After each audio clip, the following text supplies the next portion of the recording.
Al Interior, con el psicólogo José Carlos Escamilla. ¿Qué tal? Muy buenas noches, ya estamos con ustedes en su programa Al Interior con nuestro querido psicólogo José Carlos Escamilla. Es muy grato para mí saludarlos a todos ustedes, gracias a todos por conectarse en este día lluvioso, 5 de agosto del 2017, de septiembre, ya estamos en septiembre, sigo en agosto. Sí, Y muchas gracias a todos por conectarse, les recuerdo que el tema de hoy es duelo ante la muerte, por lo que tengo aquí a dos queridas tanatólogas que nos van a ayudar a entender qué es ese proceso de la muerte y que realmente es un proceso difícil, pero a veces en toda la vida de ser humano pues va a ser necesario enfrentarlo, ¿no? Y bueno, por ello le doy la bienvenida a Rita, ¿está con nosotros? ¿Cómo estás? Hola, buenas noches, muy bien, gracias, un gusto. Y de este lado tenemos... no me digas tu nombre. Sí me acuerdo. Janine. Janie, perdón. ¿Janine? Janie, ok, perdón.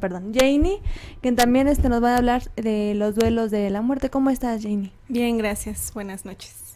Y por supuesto a nuestro querido psicólogo José Carlos Escamilla.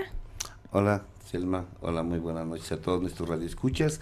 En su programa Al Interior, donde como todos los martes de 7 a 9 de la noche estamos aquí, hoy con dos invitadas, donde nos van a ayudar a desmenuzar lo que es un duelo y ante la muerte, y que me han hecho constantemente preguntas al respecto, donde ha habido preguntas al respecto, y que bueno, lo platicamos un día, Selma y yo, sobre invitar a dos tanatólogas, una tanatóloga o lo que hubiera, y pues bueno, eso lo platicamos hace como 15, 20 días, sí. Y ya están, ya están aquí.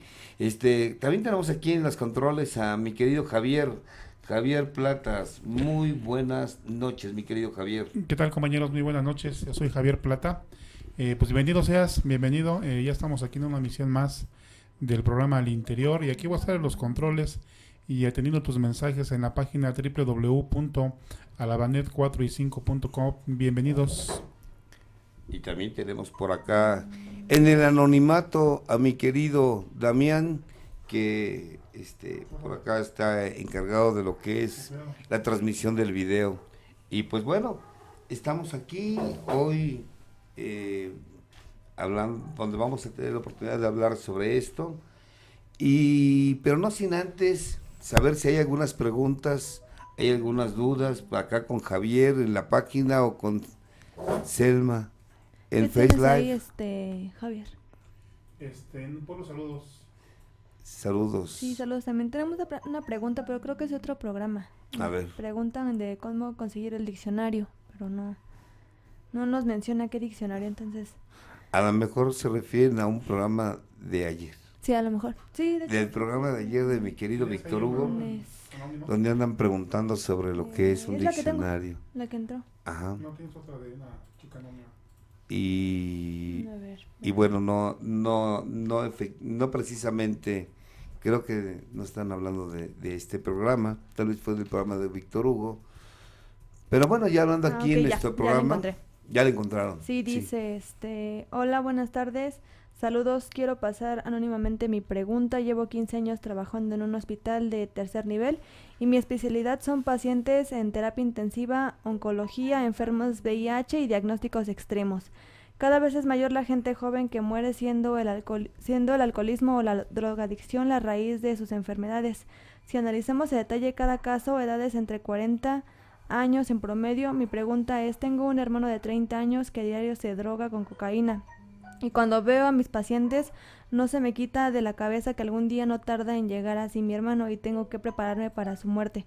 ¿Cómo puedo superar este pensamiento? Gracias. A ver, antes que bueno, el pensamiento obsesivo, ese es natural dentro de lo que es la represión. Pero antes que nada, sí me gustaría que, antes de que habláramos sobre lo que es el duelo, lo que es previo a la situación de duelo, lo que ahorita mencionaba esta persona, ¿qué sucede previo a lo que es una pérdida, en este caso de un ser querido? ¿Qué sucede previo a lo que es un hospital, lo que es en la sala, en las salas de emergencia, cuando estamos hablando de pacientes terminales, ¿qué hay? ¿Qué hay antes? Rita, Janie, ¿quién me contesta? Bueno, yo creo que antes del deceso de un familiar, es importante saber que cuando a nosotros llega una persona a terapia, una persona en duelo, no nada más está sufriendo la pérdida de la persona, del ser querido, sino que también trae consigo otro tipo de duelos, como estrés económico, ya que tener a una persona hospitalizada pues genera estrés. Muchas personas tienen que perder su empleo también para poder estar con la persona que está hospitalizada, y al mismo tiempo viene una alteración de tu vida cotidiana, de tu rutina. ¿Por qué? Porque se ve también alterada, ya que tienes que estar en el hospital, tienes que estar consiguiendo recursos, sobre todo con los pacientes que están en terapia intensiva, en urgencias, que son pacientes ya terminales. Son tratamientos muy costosos. Además hay un desequilibrio en la rutina de sus actividades, ¿no? Dejar trabajo. Se ve alterado todo eso. Entonces, cuando llega una persona a terapia, no únicamente trabajas su duelo, sino tratas de estabilizar toda aquella crisis que por causa de esa crisis se alteró toda una vida social. No nada más trabajas con la pérdida. Entonces, como dice usted, no nada más es trabajar la parte emocional. La parte emocional, sino también toda esta parte social de la persona. Que se produce una crisis. Así es. Ok, entonces, previo, cuando una persona está en una etapa terminal, no nada más hay un desajuste, como mencionan ahorita, Jane, económico de eso. ¿Qué otras situaciones previas a lo que es la pérdida son las que se desajustan, Rita? Claro, tómalo. Buenas noches. Bueno, principalmente el paciente entra en crisis. Esto quiere decir que el paciente entra en ansiedad, tristeza, dolor, y es lo que normalmente manifiestan los pacientes. Como dice Janie bien, también es un conjunto de alteraciones entre los familiares, el personal médico, porque muchas veces también el médico entra en crisis porque el factor principal o el objetivo del médico es pues prolongar la vida, ¿no? Mantener la vida. Cuando esto se ve alterado, el mismo equipo multidisciplinario se ve afectado porque considera que ha perdido o que no puede conservar la vida, aunque pues el paciente ya no estuviera en manos del médico, ya de no la estuviera en enfermera. manos del médico, así es. Por ejemplo, o sea, me estás dando a entender que entonces no nada más los familiares del enfermo terminal o de aquella persona que está en una etapa crítica de una enfermedad se desajustan emocionalmente, sino también todo lo que es el personal médico, desde lo que es el especialista, la enfermera, todos ellos entran en desequilibrio emocional también. Claro, sí. Y de hecho, como equipo multidisciplinario, bueno, no podemos únicamente trabajar con el paciente ni con los familiares. También se recomienda que personal de la salud, personal que tiene contacto con moribundos, acudan también a terapia. Como medio de desintoxicación, por así decirlo. Desintoxicación por la situación estresante con la que están viviendo. Con los pacientes. Y en este caso entonces yo me quiero poder imaginar, y cuando son 4, 5, 6 pacientes que están en ese mismo momento siendo atendidos, por ejemplo, en las urgencias, o ya en etapa terminal, ¿qué sucede con el personal? ¿Qué sucede con las familiares? Inclusive se reúnen familiares y de diferentes enfermos, hay crisis, hay caos. Claro. Sí, hay crisis, hay Sí, caos. debemos de entender también que muchas veces lo que ocasiona es bueno, lo que normalmente pasa es que también intervienen mucho los mitos. Debemos desmitificar esta parte, porque en ocasiones lo que hacemos como familiares de la persona que está internada, preferimos mantenerlos en los hospitales, que le prolonguen la vida, y no nos damos cuenta o no comprendemos que también es una persona que siente y que probablemente lo que desea y le gustaría es estar rodeada de las personas que le aman.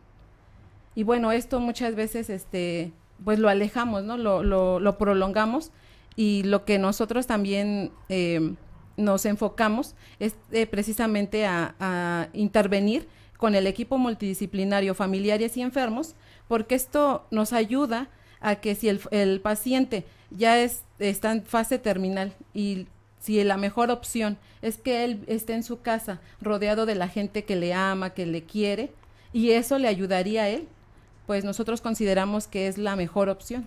Algo más sano. Algo más sano. Más sano, más natural, menos artificial, y alejado de ese egoísmo de que a veces los familiares quieren mantener al enfermo vivo, no porque sea lo mejor para el enfermo, sino porque todos tenemos miedo a que nos duela lo que viene. Aunque sufra mi familiar mientras yo no sufra, ¿no? Que sufra mi familiar aunque yo no sufra. O sea, Dios no te lo lleves porque sufro yo, aunque Él esté sufriendo. Así es, muchas veces así es, egoístamente. Yo creo que no muchas. La mayoría de las veces sucede así. A ver, una pregunta. Para lo que es la tanatología, ¿qué es la muerte? Para la tanatología, ¿qué es la muerte? ¿Quién me contesta? Jenny, Rita, ¿quién? Es un proceso natural, un proceso irreversible. Yo creo que ese sería el significado general. Ya independientemente de la cultura, la religión, cada persona le va a anexar que si se va con una deidad, que si se queda aquí, muy independientemente. Pero en términos generales, la muerte debe entenderse como un proceso natural, irreversible, y la muerte es universal, a todos nos va a suceder. Ya el morir es cultural, ¿no? Ya es de manera independiente, pero la muerte es universal. O sea, la muerte es universal. ¿Y el morir? El morir ya es cultural. A ver. O sea, la muerte es universal porque nos pasa a todos, nadie... O sea, como yo a veces les digo, todos estamos formados en la misma fila, solo que no sabemos quién está delante y quién está atrás. Así es. Okay. Así es inexorable porque el destino puede ser, o sea, no lo vamos a detener. Es precisamente como usted dice, no sabemos en qué momento, pero va a suceder. A todos nos va a suceder, eso nos referimos con que es universal y inexorable porque no lo vamos a poder evitar. Eso es la muerte. Y el morir es histórico, cultural, porque en cada uno de los estados, países, se da de diferente forma. No es lo mismo que se muera un familiar, por ejemplo, aquí en la Ciudad de México, a que se muera en Puebla, en alguna... En la India, así es. en Cada África. Así es. Sí, así hay países que ven la muerte de manera más natural que nosotros. Por ejemplo, México, dentro de lo que son las culturas ancestrales, México, Egipto, son algunos de los países que veían a la muerte como parte de la vida, o parte de la vida. Eso es cultural, eso es el morir. Ajá. Ese es el morir. Ajá. De hecho, nosotros festejamos un Día de Muertos. Hacemos rituales, ofrendas hacia la muerte, inclusive Guadalupe Posadas, gran dibujante, no sé si era pintor o dibujante por el tipo de dibujos que hace en blanco y negro, hacía un homenaje a la muerte y los mexicanos nos reímos a la muerte. O sea, inclusive hasta el acto de morir, cuando sacamos las famosas calaveritas de fulano, sutano, mangano, ¿sí? Bueno, o sea, México es uno de los países que desde tiempos ancestrales vio a la muerte como parte de un camino, inclusive un festejo ante el acto de morir. Pero la muerte es universal, todos nos va a pasar. A todos nos va a pasar. Y el morir es algo así como A todos nos va a pasar y el morir es cómo nos queremos acomodar cuando nos pase. Así es. Ajá, sí. Como sociedad o como cultura, ¿cómo la vamos a percibir? ¿Cómo la vamos a percibir? Y entonces, la muerte es universal, el morir es cultural, también tendrá que ver los prejuicios que se tienen, por ejemplo, la ignorancia que se tiene hacia qué va a pasar más allá de la muerte, el miedo al infierno, el miedo a que ya no exista yo más, algunos la idea de la perpetuación, la reencarnación, no sé, eso tiene que ver también como parte importante para la aceptación o el sufrimiento del individuo ante el morir.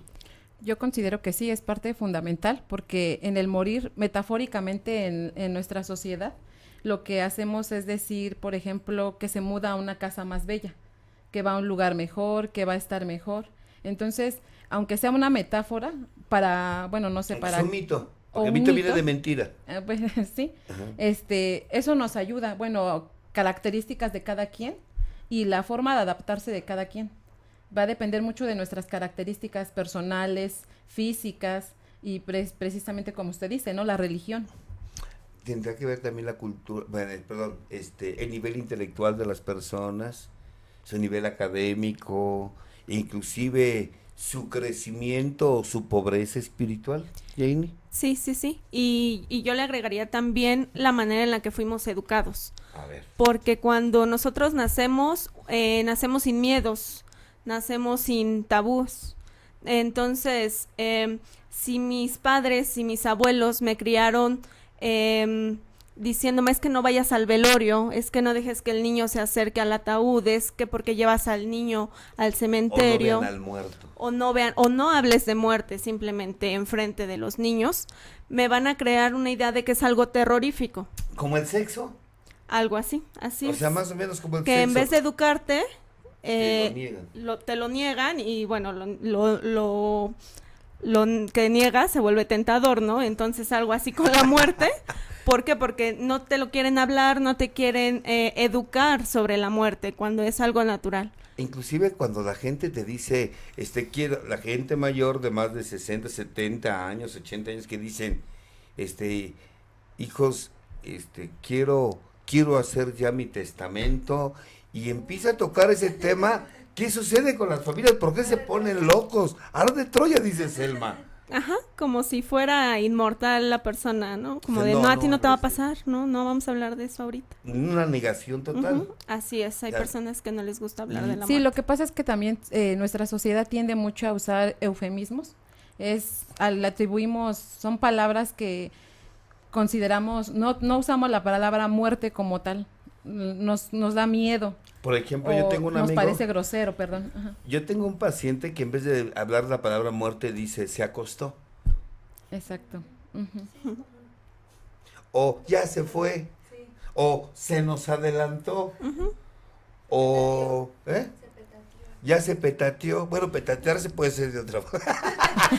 Con el petate, sin el petate. O sea, se nos adelantó, se acostó, porque nos da miedo decir murió, Sí. o le llegó la muerte.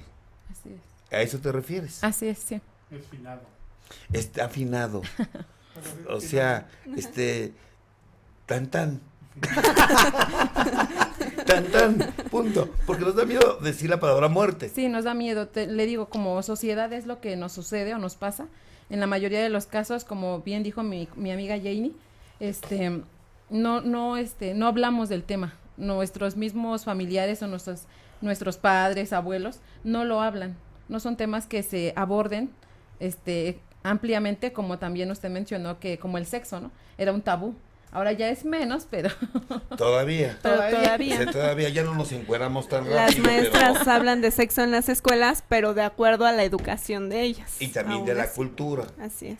O sea, tiene Sigue mucho que siendo ver. un tabú. O sea, tiene mucho que ver entonces también quienes educan al individuo para que enfrente a futuro lo que es una etapa de duelo. Así es. Por ejemplo, cómo te educan, cómo casi no te hablan de muerte. O, por ejemplo, yo escuché casos de personas que a los niños no los llevan a los velorios y a los entierros. Ajá. Como que le quieren tapar el sol con un dedo, como que no pasó nada. Así es, y eso pues tampoco es siempre lo correcto. ¿Por qué? Porque hay personas que se van a ambos extremos, quienes no los lleves al velorio, quienes los niños preguntan, ¿y mi abuelo? Y los papás, en vez de decir, se murió, ya no lo vas a ver, se fue con Dios, pero mejor te llevo a casa de la vecina y que ella te cuide mientras está el velorio, ¿no? Y ya el niño nunca supo qué pasó con el abuelo cuando el niño también está viviendo un duelo.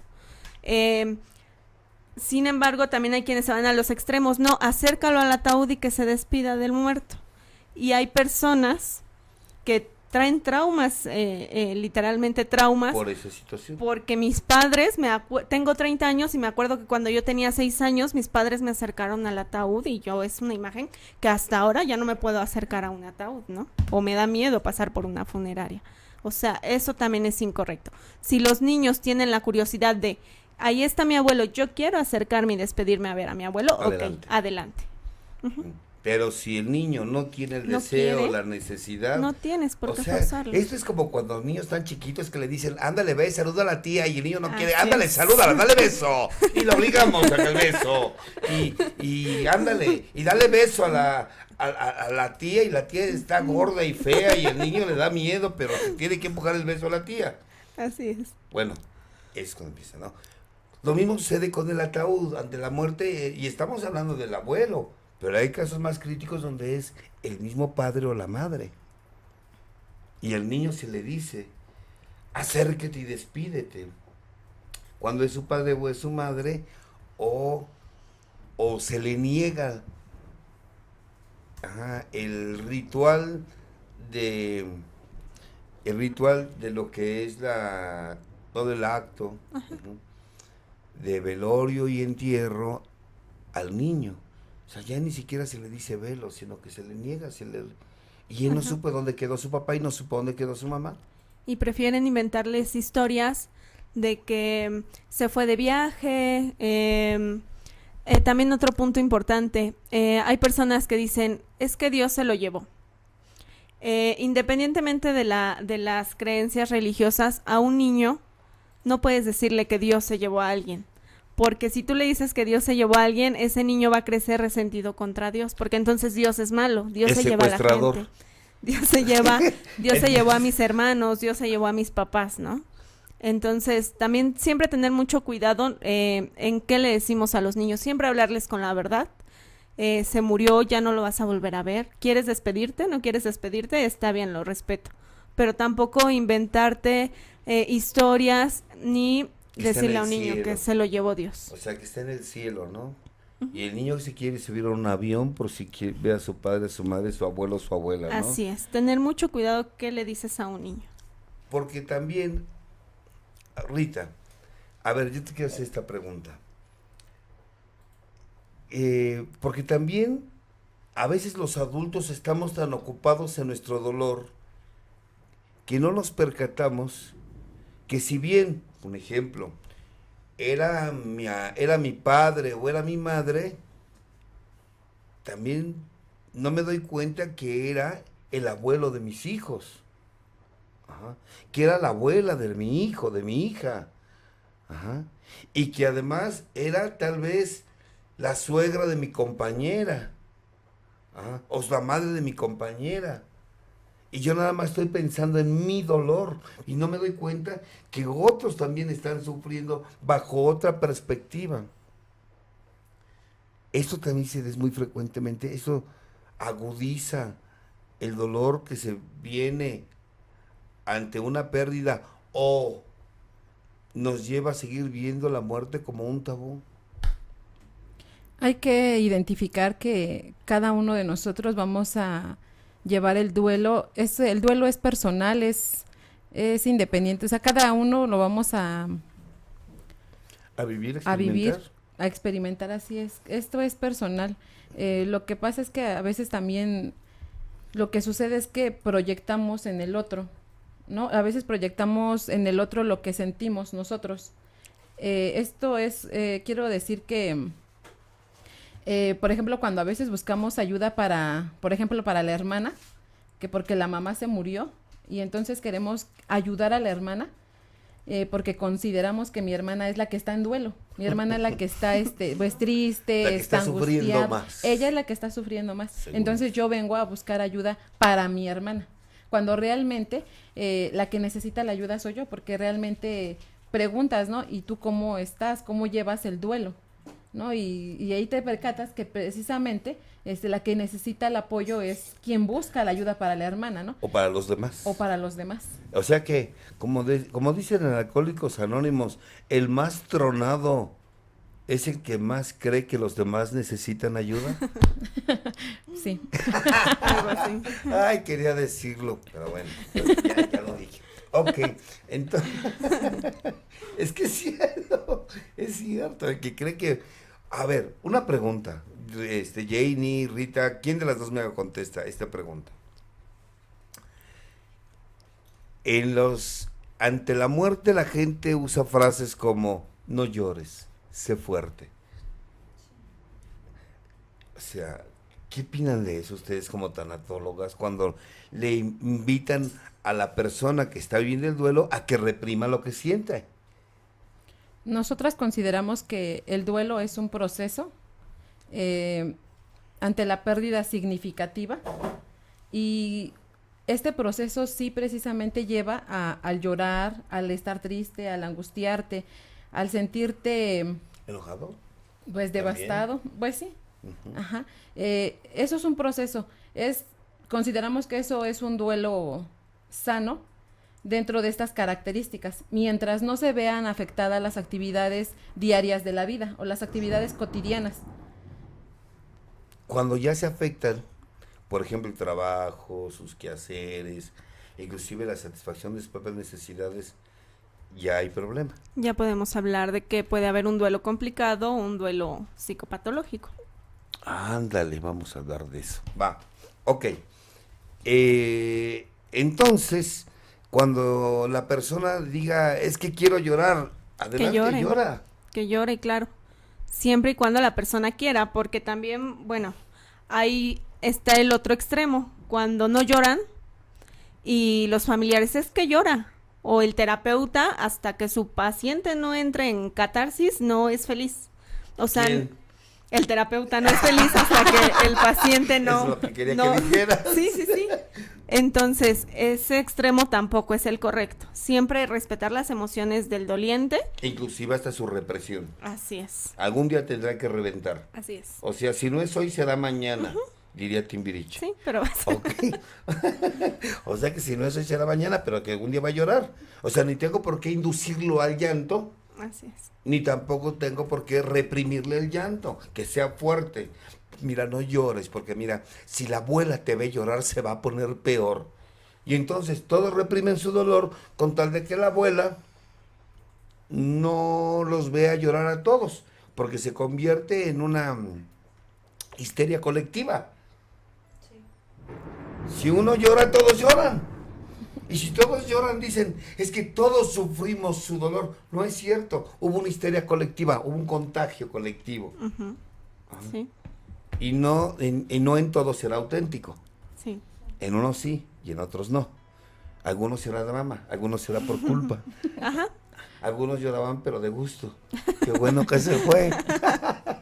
No, por decir algo, son de broma, pero lo que ustedes me quieren dar a entender es que cada quien tiene sus motivos para vivir su duelo y cada quien lo va a enfrentar de acuerdo a sus características y condiciones. ¿Estamos? Y en su momento. Ujú. Y en su momento. O sea, puede ser a la hora del velorio, puede ser a la hora del entierro, una semana después, un mes después, pero si ya es mucho más tiempo atrás, ya es patológico. Ajá, si ya se ven alteradas las relaciones interpersonales, si ya se ve afectado tu empleo, tu escuela, bueno, ahí ya podríamos... Tu trabajo, ajá. Inclusive tu arreglo físico, tu salud, tu alimentación. Ajá. Ahí ya podríamos hablar de que el duelo es complicado y descartar o diagnosticar algún duelo patológico. Tú no mencionaste, de hablar de un duelo patológico, de qué problemas. Este tipo de actitudes de la gente de querer inducir o no, o reprimir,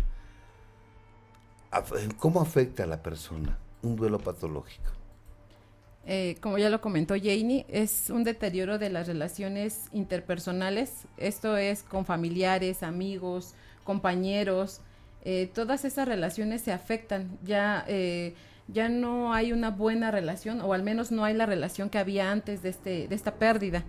Las funciones en la vida diaria, como por ejemplo el trabajo, las tareas domésticas, si ejercicio, ya no hace ejercicio con la misma frecuencia o la misma actividad que lo hacía antes. Ajá. Ese es un ejemplo. ¿Otros más? Pierden el empleo. A ver, platícame de eso. Durante el proceso de duelo es normal que al haber tristeza va a haber una baja de adrenalina en nuestro cuerpo. Eso es normal. Sin embargo, hay que ver que esa tristeza no se convierte en una depresión crónica. Cuando existe una persona en depresión, no le dan ganas de ir al trabajo, o llega, pero ya no llega a lo mejor arreglado como tenía que ir, o ya no es eficiente como lo era, y llegan a ser despedidos. Su nivel de productividad disminuye, tanto intelectual como físicamente. Ajá, y son despedidos, pierden el empleo, o a veces ellos mismos simplemente renuncian al empleo porque ya no tienen ganas de seguir adelante. ¿Es natural dentro de lo que es una pérdida, o inclusive puede manejarse la pérdida de un ser querido como una manera de manipular o chantajear o justificar su existencia? Por ejemplo, yo he conocido gente en consulta que las personas se acercan a uno y me hablan de estados depresivos, y cuando le pregunto a partir de cuándo, me dicen, es que mi madre o es que mi hermano falleció hace 8, 10 meses, un año. Y yo pregunto, ¿eso es un duelo natural? Lo que en tanatología vemos o consideramos es que el tiempo no es factor determinante, no es determinante para valorar o determinar qué es un duelo patológico o un duelo crónico. ¿Qué es lo que lo determina? Lo determina precisamente la forma de actuar de la persona. Esto quiere decir, por ejemplo, lo que comentaba Janie hace un momento, la pérdida del trabajo. Si la persona ya llegó a ese extremo de haber perdido el trabajo, significa que su duelo es crónico o psicopatológico. Dependerá ya la valoración del paciente que se realizará tanatológicamente. Pero si el duelo lleva 1 año o 2 años, no sé, la pérdida que haya tenido, pero eso no le ha impedido seguir trabajando, seguir haciendo sus actividades normales, entonces esto no es un duelo patológico, simplemente sigue en el proceso del duelo. Aunque haya pasado un tiempo determinado. ¿Me estás dando a entender entonces que lo que determina la patología o un rumbo sano de un duelo es el qué tan funcional o disfuncional el individuo se vuelve para su propia vida? Así es, porque como le mencionaba, es un proceso adaptativo. Ah, perfecto. O sea, a ver, aquí ya me está llamando la atención esto. En psicología se maneja como un proceso de adaptación, pero que ese proceso de adaptación también tiene mucho que ver con qué tanto has enfrentado tus pérdidas desde niño. Claro. Uh-huh. Ajá. Y algunas veces, por ejemplo, la primer pérdida que se tiene es cuando perdemos el paraíso. ¿Cuál es el paraíso? El vientre de la madre. Ahí perdemos el paraíso. Cuando perdemos por primera vez los brazos de la madre. Cuando empezamos a perder ciertas comodidades que se tenían. Cuando se nace, por ejemplo, el frío duele, el hambre duele, y cuando nacemos empieza a haber ya dolor por frío, por hambre, en fin. Se pierde la infancia y se duele, se pierden juguetes y se duele, se pierde el pecho de la madre cuando si la madre le está dando alimentando con pecho y se duele, se pierde la alimentación a través del biberón y ahora tiene que ser a través de un vaso entrenador, y se duele perder juguetes, perder seres queridos, perder la escuela, perder el kinder, porque entras a la primaria, o sea, a través de la vida el ser humano tiene pérdidas. Así es. Y entonces, ¿qué tanto hay enfrentado sus pérdidas? Son factores importantes para saber esta persona qué tan preparada está para una pérdida por muerte. Es que a través de esas pérdidas, el cómo las ha vivido, podemos ver qué tan tolerante la persona es a la frustración. Hay ante el dolor, así es. Hay personas que tienen dolor, se sienten tristes, viven un proceso depresivo normal por el duelo y se están suicidando. No toleran precisamente vivir ese dolor. Pero también hay pérdidas, que no generan ningún duelo. Hay que distinguir también primeramente como duelo, que duelo es un proceso doloroso, pero es como consecuencia de una pérdida significativa. Que tenga una carga emocional para el individuo. Una carga emocional, así es. Sí, porque pues, imagínate, si toda vínculo. pérdida va a dolerme, entonces cada que salga yo del baño voy a estar chillando, pues no, ¿verdad? No, para nada. O sea, entonces que sea significativa la pérdida. Que sea significativa, porque bueno, ya el otro tipo de pérdida lo podemos definir como un estrés postraumático. Puedo ir pasando en el automóvil y ver un accidente, ver un muerto, sin embargo no voy a vivir un duelo porque pasé y vi un muerto. Pero hay quien sí sufre porque se murió el perro del vecino. Ese es estrés postraumático. Y bueno, ese ya se puede tratar en terapia psicológica. Exacto. Más bien la persona toma ese acto como un pretexto para justificar algo que ya trae. Ajá. Ok. Es lo que quiere que me llegáramos. Bien. Hábleme de las etapas del duelo. Janie, háblame de la primera etapa del duelo. Ok. Bueno, tenemos que cuando un duelo se encuentra activo, van a existir mecanismos de defensa. Estos mecanismos de defensa van a presentarse como mecanismos de defensa del yo, como protección o como métodos de evasión también. Llega la noticia y lo primero que hacemos es no lo puedo creer. No me digas. Por ejemplo, hoy hay una noticia, no sé si es cierto o no, y yo todavía no lo puedo creer. Es que es en serio. Escuché que Sylvester Stallone había muerto. No escuché eso. Eso lo escuché hoy. Hoy. Más lo vi en Facebook.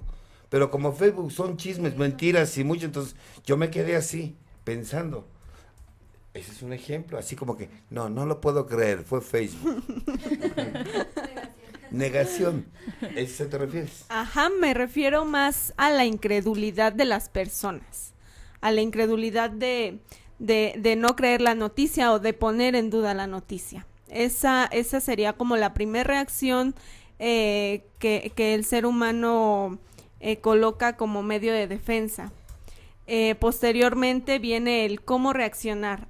Ante la noticia, bueno, se produce un momento, lo conocemos como momento de impas, en donde hay una parte dentro de nosotros que quiere expresar la pérdida para poderla aceptar, pero hay otra parte dentro de nosotros, producto de nuestro dolor, que se niega a aceptar esa pérdida. Es un choque entre el yo, un choque entre el ello, que es el impulso por expresar el dolor, pero el superego que me dice, no, espérate, no, no es cierto, si lo acabas de ver y estaba bien. Sí. Uh-huh.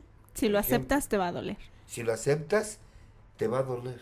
Uh-huh. Entonces, hay un choque en el interior de la estructura psíquica del individuo. Sí. Ok. Así es. Y bueno, y producto de estas, hay un momento de sensibilización. Hay personas que lo externan de esta manera. Viví todo como si hubiera sido en cámara lenta. O viví todo como si no me estuviera pasando a mí. Se murió mi mamá, pero yo desde fuera vi a todos sufriendo.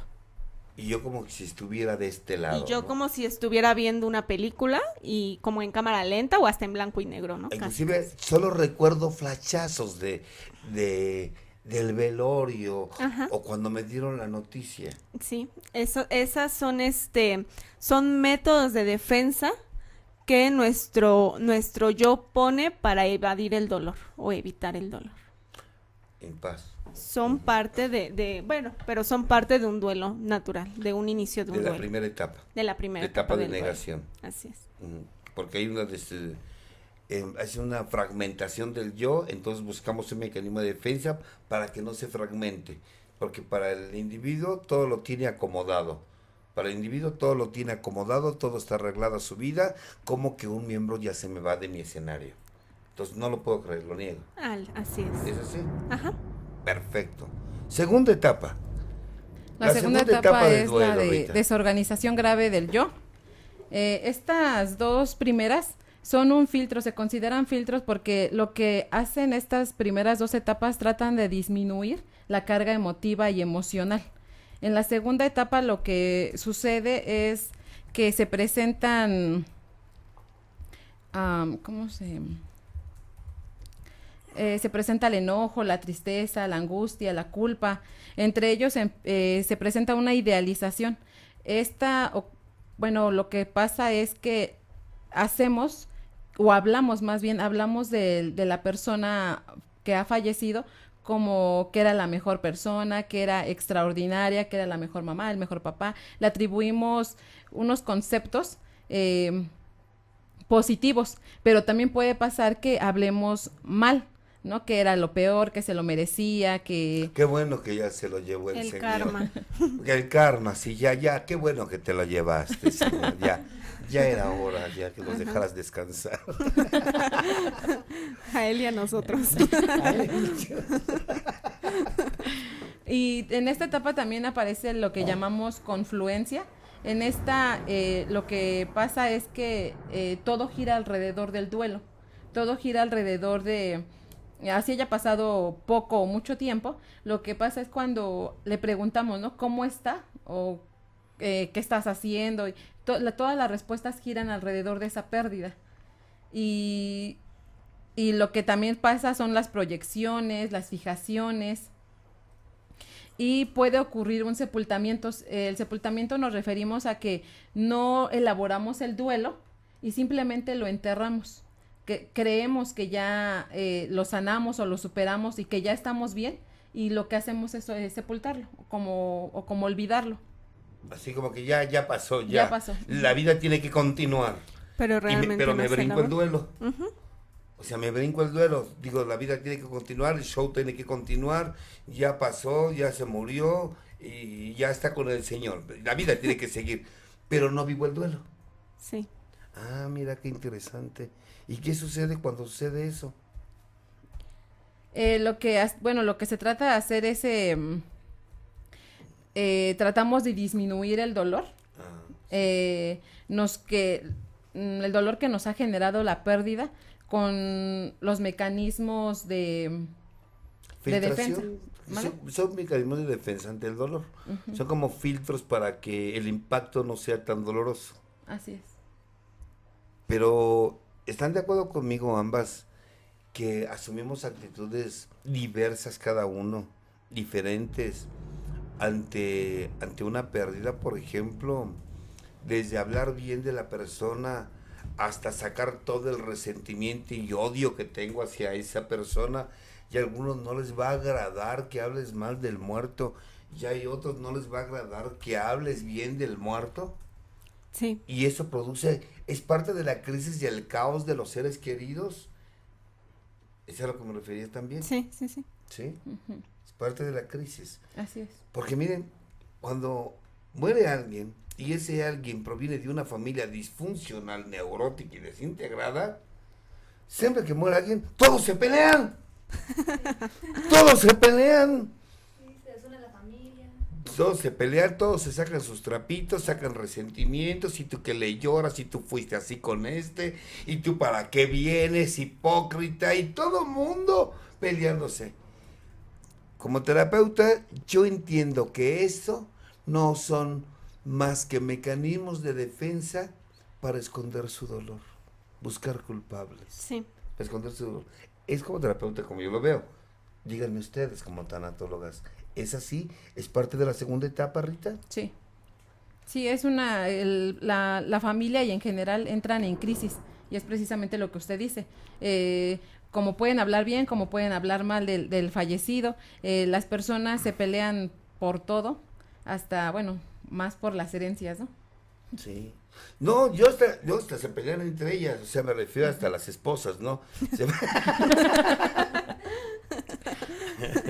Puede que se solidaricen. Pero bueno, entonces, etapa 1 y etapa 2, como dice Rita, son 2 etapas que sirven para filtrar el dolor. Y que esto no sea tan impactante y no fragmente el yo de la persona, y al mismo tiempo es diferente en cada individuo Sí. de la familia, en cada integrante de la familia, familiar del difunto. Y eso que usted dice sobre que cada duelo es diferente en cada persona, me gustaría también desmitificar la parte de que hay duelos que duelen o hay pérdidas que duelen más que otras. Eso es un mito. Cada duelo es único y el duelo el duelo que yo estoy viviendo es el más importante. Entonces, Independientemente de que si tú perdiste a tu perro y tú perdiste a tu papá y tú perdiste a tu hijo, ah, todos los duelos son importantes. No te voy a atender a ti primero porque perdiste a tu papá, ni te voy a tener más conmiseración a ti porque perdiste a tu hija, ni te voy a tener más y a este lo vamos a ignorar porque perdió porque su fue perro. un perro nada más. Oh. Así es. Mira, y yo aquí sin saberlo. Perfecto. O sea que cada duelo es tan importante para cada persona. Independientemente de quién sea el difunto, el impacto emocional para la persona fue importante. Así es. Porque a lo mejor fue más leal el perro que su propia madre o que su propio padre. Así Y sus es. motivos tiene para que le duela. Mira. Híjole, con razón. Bueno. Estamos en la segunda etapa y vamos a pararnos aquí en la segunda etapa. Ahorita le seguimos con la tercera y la cuarta etapa. Vamos a los comentarios, a las preguntas, dudas, mentadas de madre. ¿Qué hay? De todo. ¡Ay, qué rico! A ver, te escucho. De manera anónima nos dicen, yo pasé con mi esposo hace unos meses por una experiencia similar. Creí que moriría por un derrame pleural, gracias a Dios no murió, pero sigo con miedo a que se repita, porque no se ha curado del todo y desde su hospitalización quedé con ataques de pánico casi a diario. ¿Qué puedo hacer para superar esto? ¿Superar qué? Los ataques de pánico y el miedo a que pues su esposo pueda morir. Bueno, de que va a morir, va a morir. O sea, sí, pero... O sea, de eso sí, indudablemente quedamos que la muerte es universal. Sí. Más bien, ¿qué voy a hacer con qué? ¿Con la ansiedad? Exacto. ¿O con mi angustia? Ujú. ¿Ustedes qué sugieren? Janie, Rita, cuando la persona está, por ejemplo, que el familiar ya le dio un infarto, ya le dio un paro respiratorio, una ocasión, o sea, ¿qué sugieren con esta persona que está con el miedo a que a lo mejor mañana le vuelve a dar? Pues yo creo que lo más fácil o lo básico es que ahorita estamos hablando sobre la muerte, pero realmente pocas veces hablan sobre la vida, sobre aprender a vivir. Y muchas veces nos enfocamos más en el día que yo me muera que por empezar a vivir. Bien, entonces tocaste un punto importante que quería tocar. Tenemos miedo a que se mueran los seres queridos y nosotros mismos cuando no hemos amado plenamente a nuestros seres queridos y no hemos vivido nosotros plenamente. Sí. Bien, pues. Muy bien, nos dice Ugazo CH, saludos desde Guatemala. He perdido a mis padres y de allí desarrollé temor y ansiedad por sentirme inseguro. Creo que tenía dependencia. Ellos murieron el mismo año y mes hace 4 años, pero de allí, para ese tiempo, no he generado la confianza en mí mismo. Tengo 34 años. Que se atienda o que viva. Que se atienda. Pero yo creo que el problema es que se murieron los papás Sí. y él cree que él también. El problema no sí. es que se mueran los padres. El problema es que él no empezó a vivir. Ujú. Se ha dejado de vivir. Ese es el problema. Pues que se atienda, Sí. principalmente, ¿no? Lo que decías, Jamie. Nos pregunta Héctor Lemus, ¿qué campos de estudio comprenden la tanatología? Es decir, moral, psicológico, religioso, económico, jurídico, cultural, etcétera. La tanatología estudia el campo psicotanatológico, que es la parte de la terapia. Existe también la tanatología social, la tanatología médica y la tanatología forense. Ah. Y me imagino que cada una tiene su área de trabajo. Sí, cada una tiene su área de trabajo. Ahorita, bueno, para hablar sobre duelo ante la muerte, estamos hablando de la tanatología psicotanatológica. Y bueno, la tanatología psicotanatológica trabaja duelos, atenciones de suicidio, accidentes fatales, homicidio, crimen organizado, secuestros, levantones.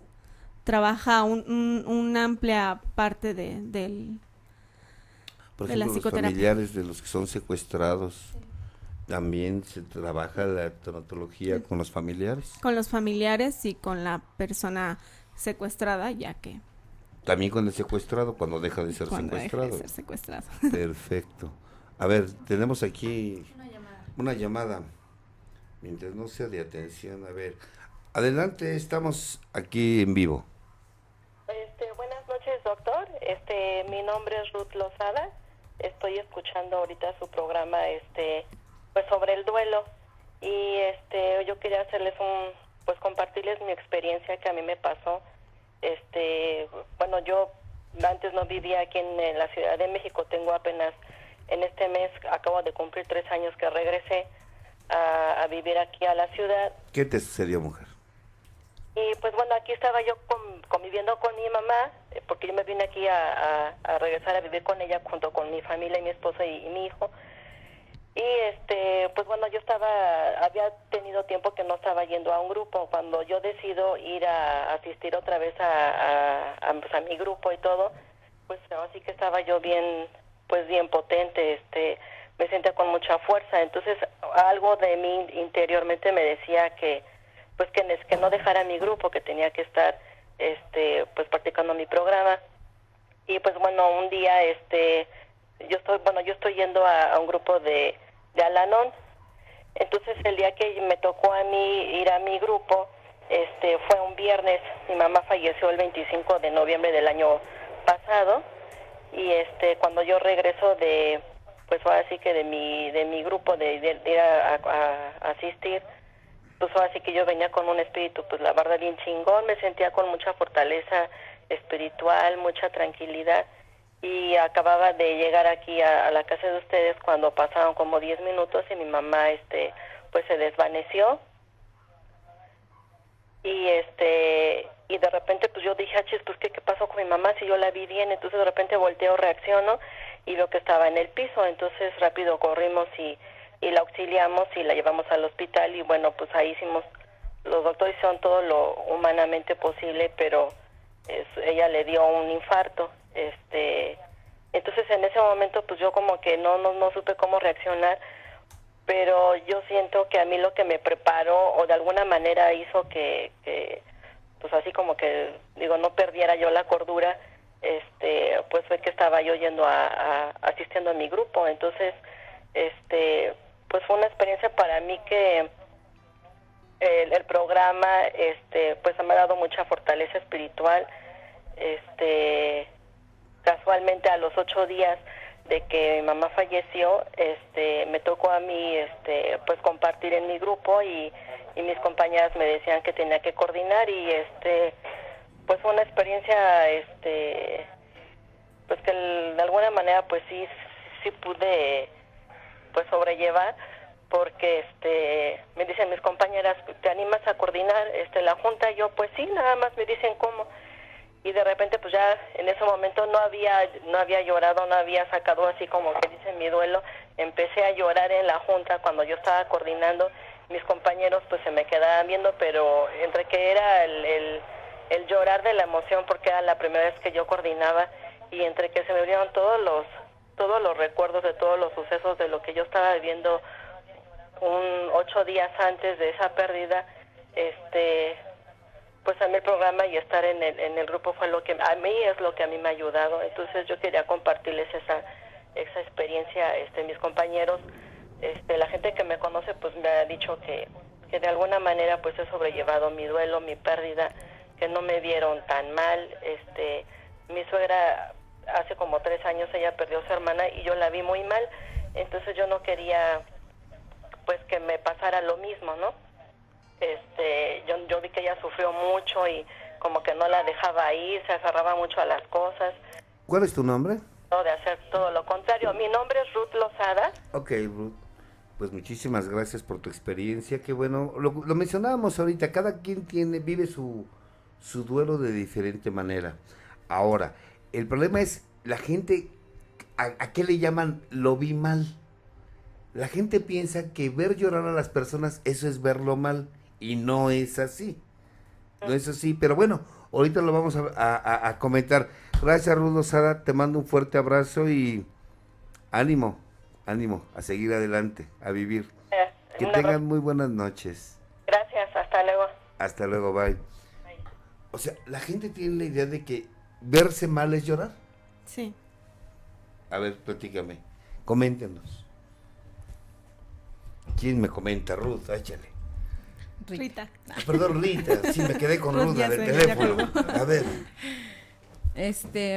Ay, me repite su pregunta. O sea, la gente piensa que verse mal es estar llorando. ¿Y es estar mal o es parte del duelo? Y es parte de nuestra cultura, ¿no? Por ejemplo, los ritos funerarios, comúnmente estamos acostumbrados a que tenemos que ir de negro. Eso es un rito, o sea, vestirte de negro. Si ves, a veces todo lo juzgamos. Si llora, porque llora demasiado. Y si no llora, porque no le dolió. Sí, sí lo que le ponemos como un calificativo, etiquetamos, si no precisamente en los duelos, también en otras cuestiones nos tendemos mucho a etiquetar. Entonces, cuando hay esa pérdida, si no llora la persona directa, ya sea el papá, el hijo o el hermano, consideramos que no le dolió. Insensible. Sí, que no le dolió. Y es lo que pasa, por ejemplo, con el personal médico, ¿no? Que también los etiquetamos y decimos que ya se acostumbraron a ver morir, a ver los muertos, y es algo que no hemos, pues, podido quitar, ¿no? ¿Tienes otra carrera aparte de la tanatología? Sí, claro. ¿Qué estudiaste? Soy licenciada en enfermería. Licenciada en enfermería. Sí. O sea, como enfermeras, los familiares los han tachado de insensibles, porque no lloran con ellos. Sí. Yo creo que sí. Ok. O sea, en realidad, el duelo es personal. Sí, es personal, es único. Y es una experiencia particular, individual. Así es. Ok, y que no tiene nada que ver el tiempo. No tiene nada que ver el tiempo, y de lo que ahorita usted decía, que en qué momento, que si lloran, que si no lloran, también me gustaría agregar que no hay un tiempo definido para que el doliente vaya a terapia. Muchas veces se muere alguien y ya le estamos buscando tanatólogo para a la hija o a la viuda, ya le estamos buscando un terapeuta, un psicólogo, al amante. Ya le estamos buscando un psicólogo, un tanatólogo para que vaya a terapia y lo ayuden. O ya lo estamos presionando, es que busca un tanatólogo, es que busca un psicólogo, te haría bien. Te vimos mal. Así O para es. que llores lo que no pudiste sacar en el velorio o en el entierro. ¿No? Es lo que mencionas. Ajá, y no debe de haber presión sobre el doliente para que vaya a terapia. El momento indicado para que una persona vaya a terapia es ese momento en el que la persona ya no puede adaptarse a su entorno, donde ya no puede con esa carga de emociones, en donde no puede adaptarse y por sí solo busca ayuda. Ese es el momento correcto. Vale. Otra pregunta, mi querida Selma. A ver, échale. Hace medio año atendí a una persona con una terapia alternativa. En la cuarta terapia no llevó a cabo las indicaciones y su pie derecho se infectó. No refirió que era diabética y tenía un sinfín de padecimientos. Me dijo que ya no le interesaba que la atendiera y que sus hermanos estaban muy enojados. Yo insistí y le dije que la podía ayudar en llevarla con un doctor y él le diera el seguimiento y yo corría con todos los gastos. Así estuvimos como 15 días en que si aceptaba o no, hasta que ya no me contactó y ya no supe de ella. Hace 8 días murió porque se le complicó con sus otros padecimientos. Me siento mal en este momento, me siento culpable, aunque mis familiares me dicen que por mí no quedó. Aún así no me siento en paz en este momento. Por favor, pasen mi comentario. Mil gracias. ¿Cómo se llama? Es anónimo. Anónimo. Ok. Bueno, ese sentimiento de culpa que tienes es normal. Durante en la segunda etapa que acaba de comentar Rita, esa desorganización grave del yo viene en un sinfín, una carga enorme de emociones como el enojo, la tristeza, entre ellos la culpa. Si hice porque hice, pero pude haber hecho más. Y si no hice por las razones que no haya podido hacer, el por qué no hice, lo hubiera hecho. Entonces, ese sentimiento que tienes es normal, digo, aparte el periodo de la pérdida ha sido corto.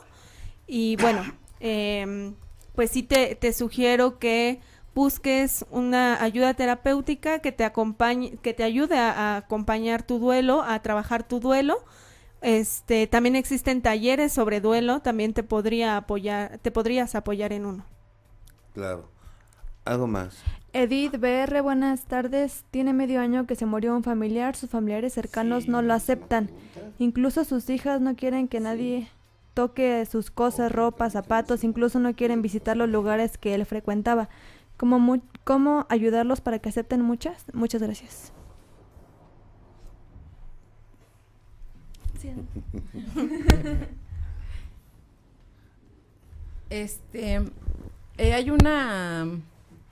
Existe también las tareas del duelo. Entre ellas son para comenzar a deshacerte de las cosas, pero para empezar a deshacerte de las cosas, primero hay que reubicar a la persona fallecida. Esto quiere decir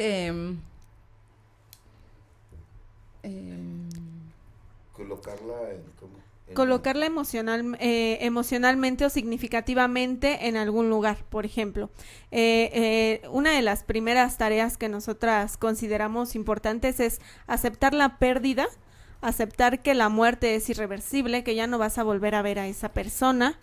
Y bueno, esa tarea, claro, te puede llevar tiempo, no es de que ponte a pensar y ahorita acepta que ya no lo vas a volver a ver. Es un periodo. Pero posteriormente, ya que aceptaste y que has buscado ayuda, vas a colocar a esa persona de manera significativa en algún lugar y ya va a variar de acuerdo a tus creencias o a tu cultura. Si tú quieres creer que esa persona está con Dios o con la deidad que tú creas, eso es lo que te va a ayudar. Si tú quieres creer que esa persona está ahorita aquí viéndote, o que no se ha ido, colócala ahí te va a ayudar. O sea, donde tú creas. Donde tú creas que esa persona está, eso te va a ayudar.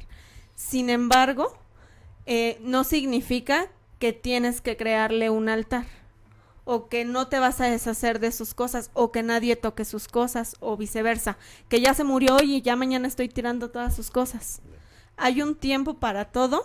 Ya en el momento que has colocado a esa persona de manera significativa en algún lugar, En el ya cielo, podrás. en el limbo, aquí, ¿Sí? en ¿En un dónde? cementerio, o en un lugar donde la persona quería que la enterrara, o que puede ser un río, un mar, una zona arqueológica, o en alguna tierra santa, por ejemplo. Ahora sí.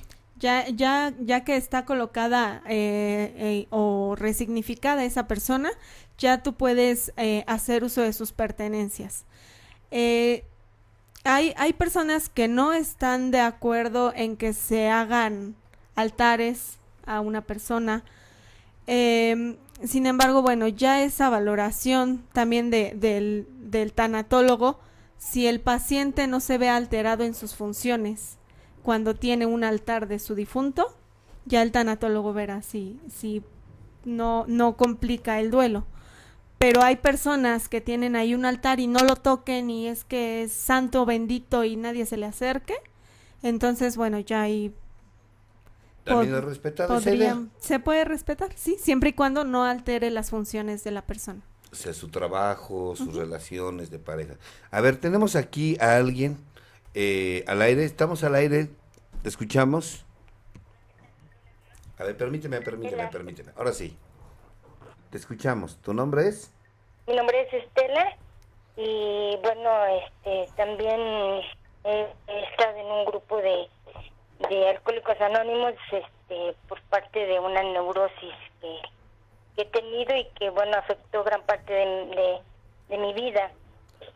¿Cuál es tu pregunta? Yo tengo 44 años. Mi mamá murió cuando yo tenía 15 años. Y esto me llevó a sentir un enojo muy grande durante hasta que yo cumplí los 40 años más o menos. Y todo ese tiempo tuve mucho temor a dormir por la noche. O sea, yo veía que eran las 5 o 6 de la tarde y no podía yo dormir. Siempre tuve problemas de ese tipo, de no poder. Sufría yo mucho cuando llegaba yo a mi cama, no quería yo que se hiciera de noche. Me provocaba una ansiedad muy fuerte, sentía yo como si me fuera yo a morir. Sobre todo he notado ahorita en estos años que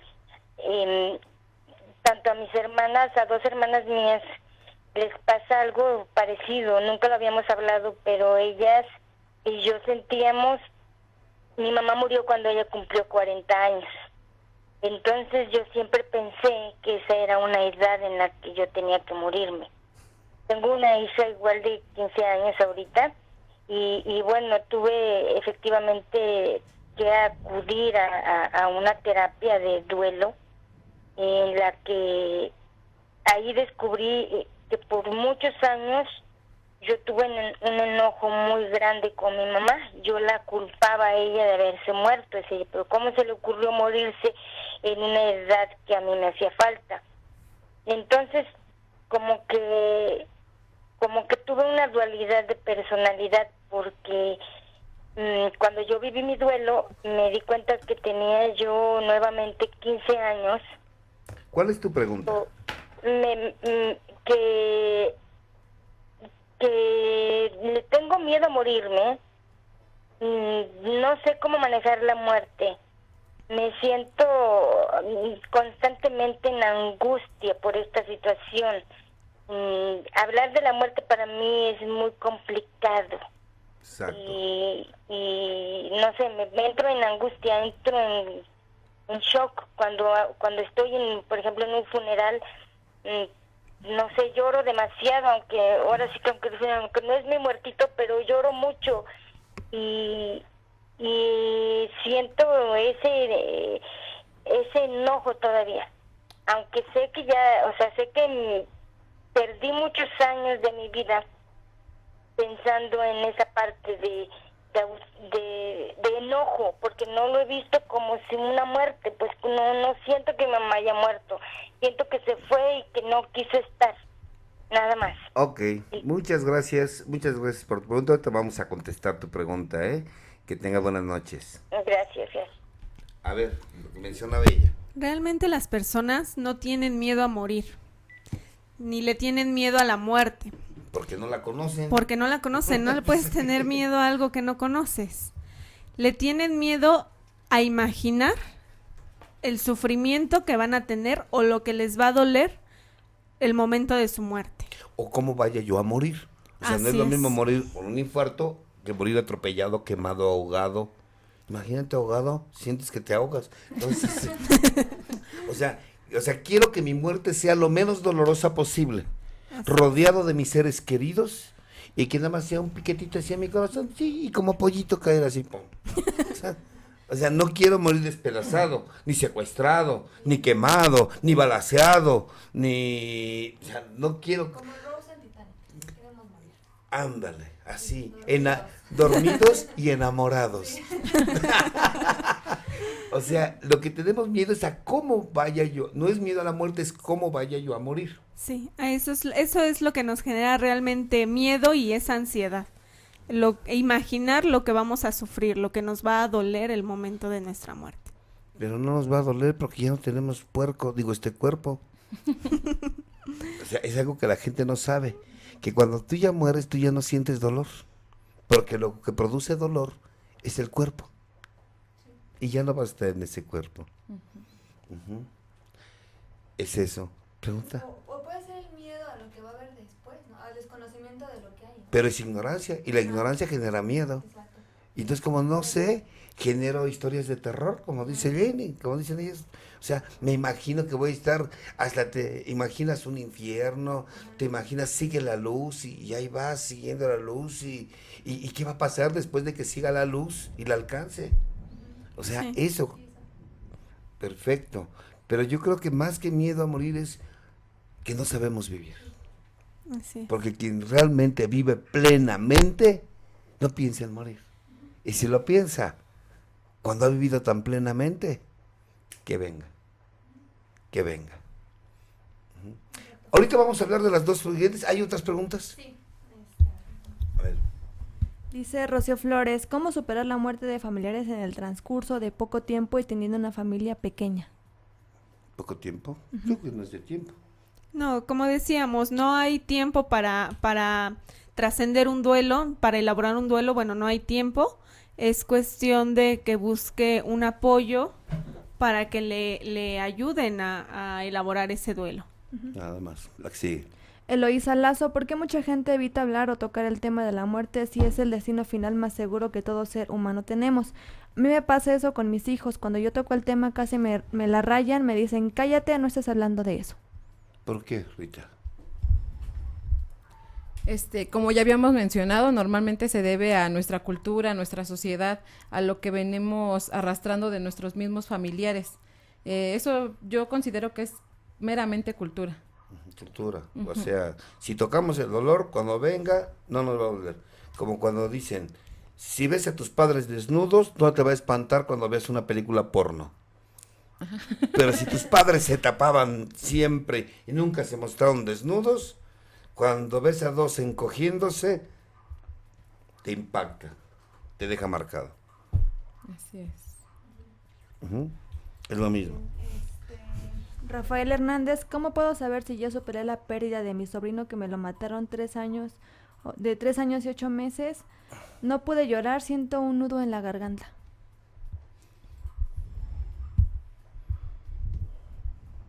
Esto significa entonces que todavía no has elaborado el duelo.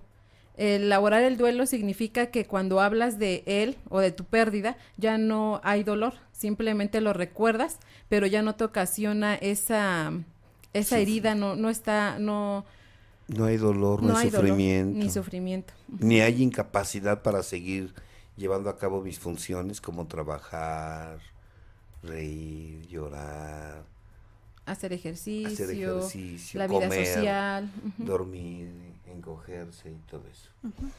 Ok. Majo Juárez Osorio, doctor, ¿cómo supero el duelo de la muerte de mi padre a los 5 meses de mi hermana y a los 10 meses de mi madre? A ver, cuando son muertes seguidas. Cuando son muertes seguidas, debemos de trabajar los duelos por separado. No vamos a trabajar un solo duelo porque acaban de suceder las pérdidas seguidas. Vamos a elaborar los duelos por separado, el duelo de tu padre, el duelo de tu madre y así. Se van a elaborar de manera independiente. De la misma manera, no porque sientas a lo mejor enojo contra tu padre, significa que vas a sentir ahorita el enojo contra tu madre. O sea, el duelo se va a elaborar de manera diferente de acuerdo a la pérdida. A la pérdida, la persona que se pierde, ¿no? Ok. Y va a estar determinados por las vivencias y por tus características. Ya como lo habíamos mencionado, va a depender de los niveles de tolerancia y de frustración que manejes o que maneje cada una de las personas que está en duelo. Ante el dolor. Ante el dolor, así es. Maru Muñoz Cid, hace 15 días perdí a mi bebé de 3 meses de gestación. ¿El duelo es el mismo? Sí. Bueno, como ya habíamos mencionado antes, la pérdida es significativa y va a ser personal y va a ser única. No minimizamos ni tampoco maximizamos nada. Si es un bebé, si es tu mamá, si es tu papá, si es una mascota, todos tienen el mismo interés y la misma importancia porque tú lo manifiestas, es importante. Y si alguien más manifestara otra pérdida, también es importante. Todo va a depender de nosotros, de nuestras características. Claro, mencionamos un momento. Maribel Tapia nos dice, mi esposo está de duelo, pero no sé qué tipo de duelo porque él se está dañando y está afectando a la familia, ya que él está depresivo, y es un alcohólico, ya que su papá murió hace 6 años, no lo ha superado y cómo puedo ayudarlo. Ella no. Pues ahí sí hay que buscar ayuda, hay que reconocer y identificar que no son recetas, no es lo mismo que puede ayudarle a una persona que a otra. Entonces ahí definitivamente sí necesitas buscar a un especialista. Porque además es alcohólico. Y entonces el alcohólico, entonces lo más sano sería de visitar a un especialista para que trate su caso personal y aparte un grupo de alcohólicos anónimos. Porque el alcohol lo fuga del dolor. Exacto. Entonces al no tocar el dolor se va a prolongar otros 6 años, 20 años el duelo. Porque el dolor me ayuda a escapar. El alcohol me lleva a huir del dolor. Entonces, ¿cuándo voy a enfrentar el duelo? Nada más lo estoy postergando y afectando a la familia. Exacto. Araceli Martínez, mi hija enfrentó la muerte de su padre a los 18 años, 5 días después de haber compartido con él sin estar en enfermedad. No fue un accidente, sino un congestionamiento. Hoy ella no se quiere ir de la casa porque tiene miedo a que cuando me busque yo ya esté muerta, como le pasó con su papá. Hoy han pasado 13 años de eso y su miedo es fijo. Sí. ¿Quién contesta? No. Bueno, lo que pasa es que cuando ya el dolor, o sea, tengo el miedo a una pérdida, que sí que entonces no he superado la pérdida del papá. Porque cuando he trascendido la pérdida del padre, no tengo temor a otra pérdida, porque ya sé que se sale. Pero cuando no he salido, tengo miedo a otra pérdida porque ni siquiera he salido de la primera. Entonces, por ahí hay una situación en la cual se está fugando y está escapando de un duelo que tiene que trabajar con del padre. Sí. ¿Vamos a un corte? Vámonos a un corte y regresamos aquí en su programa El Interior. Ya estamos de regreso en su programa Al Interior. Estamos hablando de un muy buen tema, el duelo ante la muerte y los procesos, ¿no? De cómo vamos a ir viviendo ese duelo que todos en algún momento, de una manera u otra, pues tenemos que pasar, ¿no? Y son procesos normales, pero que el chiste no es estancarse ahí, sino seguir adelante poco a poco, ¿no? Y fíjate que a manera de comentario, ahorita que hablábamos de cómo pasar un duelo y este proceso, ¿no? De cómo la persona empieza a vivir, a dejar las cosas, ¿no? A deshacerse de ellas y a recuperar su vida. Una película que me gusta mucho es la de Posdata Te Amo, en claro. Donde habla muy bien de cómo incluso la persona que falleció ayuda a esta chica. Por los que no han visto la película, se les recomiendo, para no hacerles tanto spoiler, pero cómo le ayuda a trascender poco a poco esa muerte, ¿no? Que ella también se enclaustra en un momento en su dolor y se tira a la depresión totalmente, pero incluso esta persona le empieza a ayudar poco a poco a deshacerse de sus cosas, lo que decías ahorita, ¿no? Visitar los lugares que frecuentaron para tomar otra vez esos recuerdos y crear nuevos y no ya no verlo con dolor, ¿no? Sino como un recuerdo meramente, ¿no? Sí. Y bueno, le cedo la palabra aquí a nuestras queridas tanatólogas. Sí, vamos para seguir con los procesos, ¿no? Claro, para seguir con el proceso. Vamos con la tercera etapa, Jenny, la tercera etapa. Bueno, vamos a hablar sobre la tercera etapa de duelo. Esta es la reorganización. Vamos a encontrar que aquí ya nuestro yo, que se encontraba en crisis, que se encontraba con un tanto de emociones como métodos de defensa, ya se está organizando, ya está reconociendo, ya está admitiendo la pérdida en su justa dimensión, ya está aceptando que que ha muerto ese ser querido y que ya no hay vuelta atrás, ya no va a haber nuevamente un reencuentro con esa persona. Y dentro de ese reconocimiento ya aceptas la muerte de la persona, y para saber que estás aceptando la muerte de la persona, aceptas despedirte de ella, despedirte de la persona.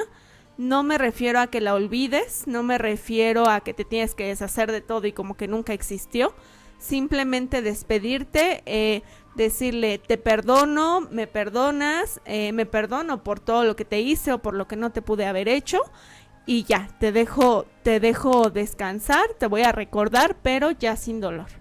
Esa es la parte de la reorganización. ¿Cómo se manifiesta? ¿Cómo sé que estoy en esta etapa?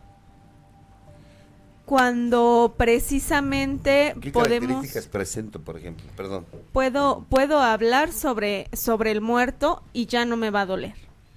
Ya no voy a llorar, ya no me va a doler. O sea que antes, esa es la segunda etapa de la que hablaba Rita, cuando se enfrenta el dolor. Uh-huh. Ya para la tercera ya se admitió, ya acepté que ya no hay vuelta de hoja y que ya puedo tocar el tema de la muerte de mi ser querido y de mi ser querido sin dolor. Sí, comienza a recordar a esta persona, a esta persona fallecida, la recuerda como sin una carga emotiva. Ya no hay dolor, ya no hay esa carga que en la anterior etapa lo manifestaba, como era la angustia, la culpa, la tristeza. En esta etapa ya no hay una carga emotiva, simplemente lo habla como hablará ya sin dolor. Sin lágrimas, sin el nudo en la garganta. Sin dolor en el pecho, sin esta tristeza que le llegaba a agobiar. Y mencionar que son pocas las personas que llegan a esta tercera y cuarta etapa. La mayoría de las personas se estancan en esa desorganización del yo, en estas dos primeras etapas en donde viven la tristeza, el enojo, la culpa, la incredulidad. La mayoría de las personas se estancan en esas emociones, en esas etapas, y son pocas las que llegan al reconocimiento, a la aceptación de que mi ser querido ha muerto, no lo volveré a ver y me voy a despedir de él. Como lo decía, despedirme de él sabiendo que no lo volveré a ver, no refiriéndome a olvidarlo. Sino que recordarlo, pero sin dolor. Ahí es cuando podemos decir que la persona ya está culminando o terminando de elaborar su duelo. Ok. Después viene la tercera etapa, Ruth. La cuarta. La cuarta etapa, Rita. Que es la reubicación del sistema. Una vez superados los mecanismos de defensa del yo, que son las dos primeras etapas, comienza a responder los niveles de tolerancia, de frustración de la persona. Estos determinan el impacto emocional que produce esta pérdida. Esto es, va a depender mucho de los niveles de frustración que tenga o que esté adaptada a la persona, y el impacto va a ser menor. Entre más tolerancia tenga, el impacto va a ser menor. Entre menos tolerancia la frustración tenga, el impacto va a ser mayor. Entonces, en esta etapa ya ubicamos a la persona fallecida en un lugar emocionalmente hablando. Emocionalmente hablando. A ver, por ejemplo, ¿qué características presento que me lleve a darme cuenta que ya estoy en esa cuarta etapa? Cuando principalmente no va a haber dolor al recordarlo, y cuando el doliente nos manifiesta que en dónde lo ha ubicado. Lo puede ubicar, no puedo decir en dónde lo puedo ubicar. Por ejemplo, a ver, quiero tocar algo de lo que es la sabiduría andina. Dicen que para cerrar un círculo, mucha gente piensa que el perdón te libera a cerrar un círculo. Eso es lo que mucha gente lo piensa, inclusive muchos colegas lo piensan ahora. Yo he aprendido que no, que no nada más se trata de perdonar para que se cierre el círculo con la persona, sino que es cuando además de perdonarlo, le agradeces lo que viviste con la persona por lo que conseguí al estar con ella. Por ejemplo, gracias a que odiaba a mis padres porque me abandonaron, después los perdoné porque me abandonaron, y en la tercera etapa es, hoy agradezco que me abandonaron, porque gracias a que me abandonaron pude aprender a estar conmigo mismo. ¿A eso te refieres? Ajá. Ajá. Ajá. Y en esta reubicación del sistema, como personas ya nos encontramos listos para cubrir el hueco que dejó la pérdida. No me refiero a reemplazar, simplemente que como todo es un círculo, si hubo una pérdida, una desviación en ese círculo, puedo retomar ese círculo. Si se murió mi pareja, bueno, en ese momento ya me puedo encontrar relacionarme con otra persona. Y relacionarme con otra persona. ¿Por qué? Porque como lo había dicho, en la tercera etapa ya está elaborado el duelo, y en la reubicación del sistema mi yo ya se encuentra listo para hacer los ajustes necesarios y ocupar el hueco que dejó esa pérdida. Ok, entonces en la cuarta etapa ya es, por decirlo así, en resumen, empiezo ya a vivir nuevamente. ¿Sí? Así es. Sí, O sea, ya estoy viviendo sí. nuevamente. A ver, si ustedes como vamos a suponer que yo tuve una pérdida.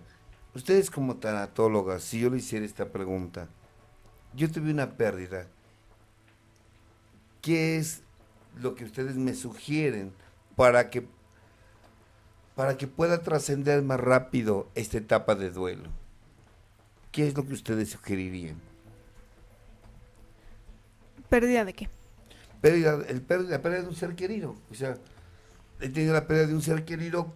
¿Qué me sugieren ustedes para poder trascender este duelo? Principalmente va a depender de los recursos psicológicos, los recursos que determinan las características de cada persona. Esto es todo lo que el que aprende el que se adapta a las pérdidas desde niño, como ya lo habíamos dicho, desde niños tenemos pérdidas, como bien mencionó usted, ¿no? Pérdidas hasta porque cuando se nos cayó el primer diente, cuando nos cortaron el cabello y nos gusta traerlo largo, desde un principio tenemos pérdidas. Entonces, lo que se hace es valoramos o evaluamos las características que tiene cada una de las personas. Esto es que si la persona ya está adaptada a las pérdidas, su nivel de frustración está disminuido. Entonces eso significa que, bueno, ya vamos a ir pues dando un diagnóstico y sabremos cómo entrar con esta persona. O sea, es más fácil que enfrente su dolor, porque duelo significa dolor. Así Sí. es. Entonces, la etapa de duelo es que ayude a enfrentar su dolor y solamente apuntalarlo donde cada persona de manera individual esté más vulnerable. Por ejemplo, a lo mejor es en la ignorancia, a lo mejor es una persona fanática religiosa y tiene miedo por cómo se comportó su ser querido, tiene miedo a que vaya al infierno. Entonces, no sé, ponerlo a leer, ponerlo que sea menos ignorante hacia el tema, hablarle, por ejemplo, de la culpa, que esto lo vaya liberado de sus propias cadenas mentales para que trascienda el dolor más rápido. Que es en sí lo que se hace en terapia. Sí, por eso es que decimos que es individual, porque va a depender también, como usted bien mencionó anteriormente, cuando un duelo no ha sido elaborado, no es que le duela más el que está teniendo en este momento, sino que seguramente no ha resuelto un duelo anterior y el que siente más es ahorita el que tiene presente, y no es que le duela o que esté afectado más en este momento, sino que tiene duelos anteriores que no ha elaborado. O sea que también hay gente que no ha terminado de cerrar otros duelos y los tiene ahí acumulados. Así es, Claro. lo que decíamos anteriormente, que son duelos sepultados. Y el error de muchos terapeutas que trabajan con duelo es que llega su paciente a trabajar el duelo que acaba de tener hace 2-3 meses y el terapeuta se enfoca únicamente al último duelo y no vemos más allá, y hay que trabajar el último duelo y todos los duelos que has vivido y que no han sido elaborados. Jung y John Bradshaw, que es un psicoanalista familiar, decían: cuando una situación del presente es similar a una situación del pasado y esta del pasado no ha sido trascendida, en el presente se produce una reacción en cadena donde la persona actúa de manera desproporcionada. O sea, se junta el dolor del presente, la pérdida del presente, más las pérdidas del pasado que no han sido trascendidas. Sí. Así es. Uh-huh. Sí. Nosotros conocemos también algo que se llama duelo al tiempo.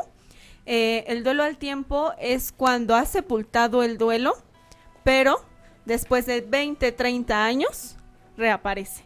¿Y reaparece por qué? Porque a lo mejor... una experiencia lo revivió. Se murió tu hermana y quisiste evadir el duelo, quisiste saltártelo, como que aquí no pasó nada, voy a evadir el dolor, no vivo mi duelo, no trasciendo mi duelo. 20-30 años después a mi mejor amiga se le muere la hermana y me proyecto. Y entonces comienzo a vivir mi duelo que debí de haber vivido 20-30 años antes. Así es. Se muere mi perra, entonces me acuerdo que la perra de mi hermana también se había muerto. Ok. Entonces todo esto es individual. Toda pérdida es individual. Sí. ¿Sería sano que la gente se preparara para las pérdidas, dado que la muerte es universal? Sí. ¿Cómo lo sugieren ustedes? ¿Talleres? ¿Cursos? Tanto ¿Información como... en los hospitales, clínicas? Sí. Lamentablemente en México, bueno, en el ámbito de la educación no tenemos esa cultura. Así como costó trabajo meter el tema de sexualidad a las primarias, pues va a costar todavía trabajo meter el tema de la muerte y de la vida, sobre todo, a las escuelas. Pero sería algo que pues no estaría de más, comenzar a hablarles a nuestros hijos, a los niños, en las escuelas, enseñarles precisamente a vivir para que cuando Llegue ellos se presenten o se enfrenten a un evento de muerte, no les sea traumático y lo vean como lo que es un proceso natural. Y común en todos los seres humanos. Sí. La muerte como parte de la vida. Perfecto. A ver, preguntas, comentarios, sugerencias. Dice, buenas noches, una pregunta. Mi abuelo murió hace 11 años y mi madre cada que habla de él llora. Dice que le pide ayuda cuando algo no sale bien, como si fuera Dios. ¿Sería bueno que acuda a terapia de tanatología o es normal? ¿Hace cuántos años? 11 años. Hace 11 años. Estamos hablando de un periodo largo, significa que el duelo está activo, porque no lo ha trascendido. Hay dolor todavía, entonces el duelo se encuentra activo. Sí. Sería bien que fuera terapia, ¿no? Necesitaría ir a terapia también para ver que se encuentre activo o que no sea ya un duelo complicado, patológico. Cuando es complicado y patológico, ¿por qué motivos se dan? Cuando un duelo se convierte en un...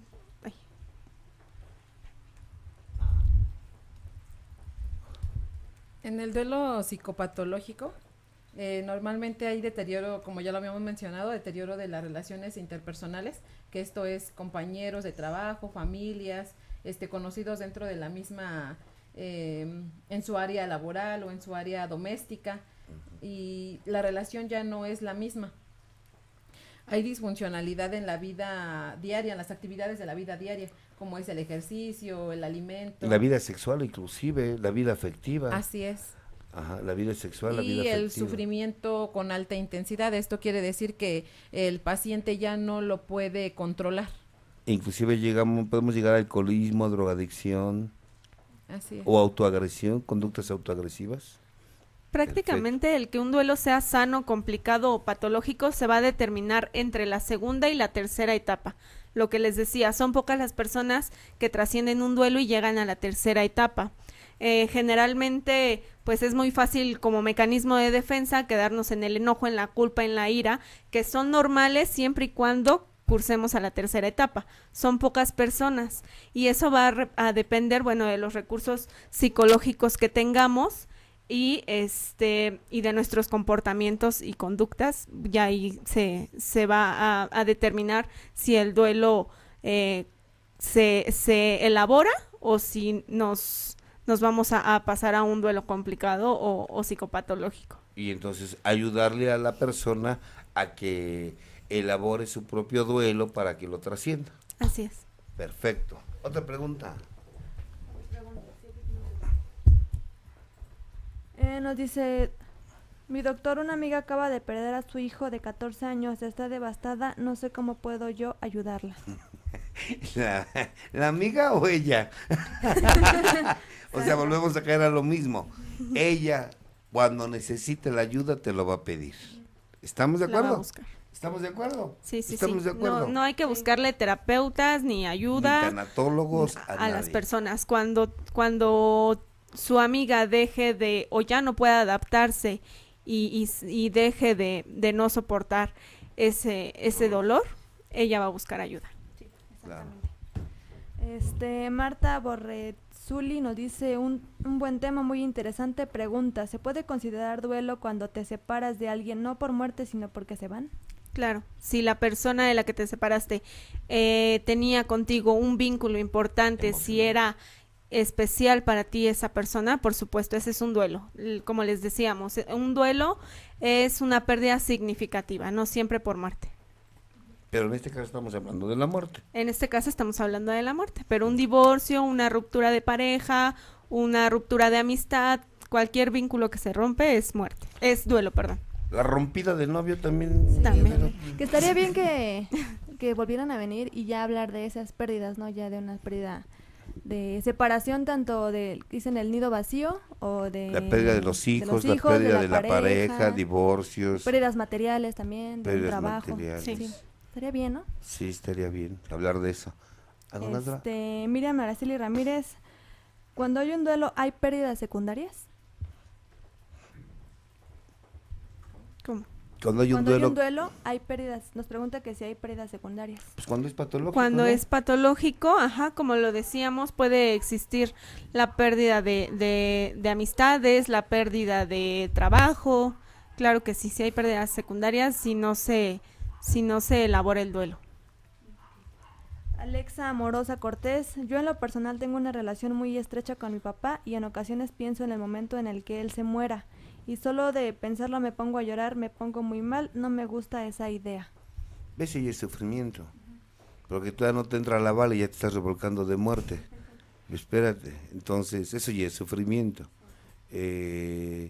Mejor vive intensamente tu vida con tu padre. Porque de que se va a ir un día, se va a ir un día.